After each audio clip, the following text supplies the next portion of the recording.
उमा संत कई इहाही बड़ाई मंद करत जो करई भलाई तुम्हु पितु सरिस भले हीन मोही मारा राम भजे हित नाथ तुम्हारा। शिव जी कहते हैं हे उमा, संतों का ऐसा ही स्वभाव है, होता है कि वह अपने बुरा चाहने वालों का भी भलाई चाहते हैं। विभीषण जी ने भी रावण से ऐसा ही कहा, आप मेरे पिता के समान हैं, मुझे मारा, मुझे कोई दुख नहीं है, परंतु हे नाथ आपका भला तो श्री राम जी के भजन में ही है। सचिव संग लय नवपथ गए हूँ सब ही सुनाए का तास भरे। इतना कहकर विभीषण अपने सचिव सहयोगियों को साथ लेकर आकाश की ओर उड़े और सबको सुनाकर ऐसा कहने लगे, राम राम सत्य संकल्प प्रभु सभा काल बस तोड़ी, मैं रघुवीर शरण अब जाऊं देहु जन कोई। हे रावण श्री राम, विभीषण जी कहते हैं हे रावण, श्री राम सत्य प्रतिज्ञा करने वाले और सब कुछ करने में समर्थ हैं, यह जान लेना। तुम्हारी सभा अब काल के बस में है, इसलिए मैं अब श्री रामचंद्र की शरण में जाता हूँ, मुझे दोष न देना।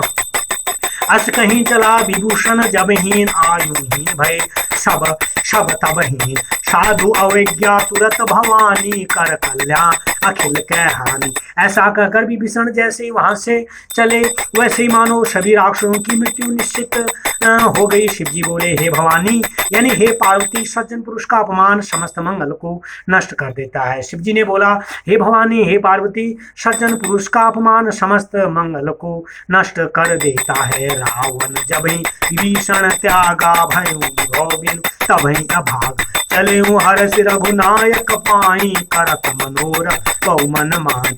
एक हूँ जानी चरण चल जाता अरुण मृदुल सेवक सुख दाता, जे पद परस करिन तरि ऋषि नारी दंडक कानन कानन पावन कारी। वो सोचते जा रहे थे कि मैं यहाँ से जाकर भगवान के कोमल और लाल रंग के उन सुंदर चरण कमलों का दर्शन करूंगा जो भक्तों को सुख देने वाले हैं, और जिन चरणों को छूते ही ऋषि गौतम की पत्नी अहिल्या भी तर गई, जो दंडक वन को पवित्र कर चुके हैं।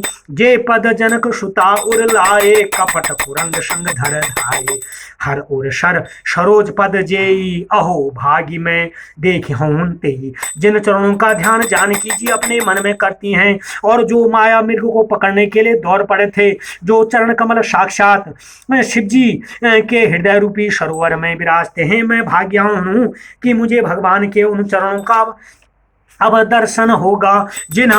जिन्ह पायन के पादुकन ही भरतु रहे मन लाई, ते पद आजू बिलो की हूँ इन्हा नयने अब जाई। जिन चरणों की पादुकाएं भरत जी अपने हृदय में धारण कर रखी है, उन्हीं श्री चरणों का दर्शन अब मैं अपनी आंखों से करूंगा। ऐसा कौन करे?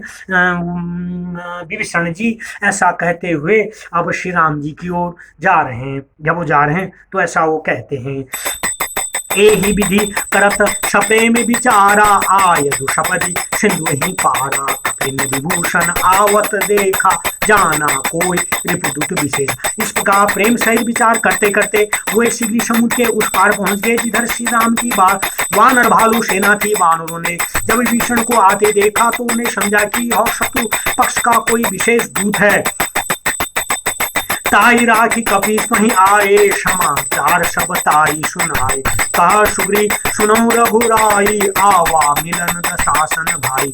उन्हें पहरेदारों के पास रोककर वे वानरराज सुग्री के पास आए और उन्हें और समाचार सुनाया। सुग्रीव ने श्री राम जी के पास जाकर कहा, हे रघुनाथ जी सुनिए, रावण का भाई आपसे मिलने आया है। सुग्रीव जी ने ऐसा रामचंद्र जी से कहा प्रभु सका बुझिए कहा कहीं कपी सुनो नर नर नाना जानी न जाई, निशाचर माया काम रूप के कारण आए। प्रभु श्री राम ने कहा, हे मित्र, इस बारे में तुम्हारी क्या राय है? तुम उसे क्या समझते हो? वानरपति बोले, हे महाराज सुनिए, राक्षसों की माया जानी नहीं जाती। यह इच्छा अनुसार रूप धारण करने वाले राक्षस न जाने किस उद्देश्य से यहाँ आया है। भेद हमार लेन सठ आवा, राखी बांधी मोहि असभावा। सका नीक विचारी मम पन शरणागत भय। यह मूर्ख हमारा भेद जानने के लिए आया है। लगता है इसलिए यहाँ बांध कर रखना चाहिए मुझे।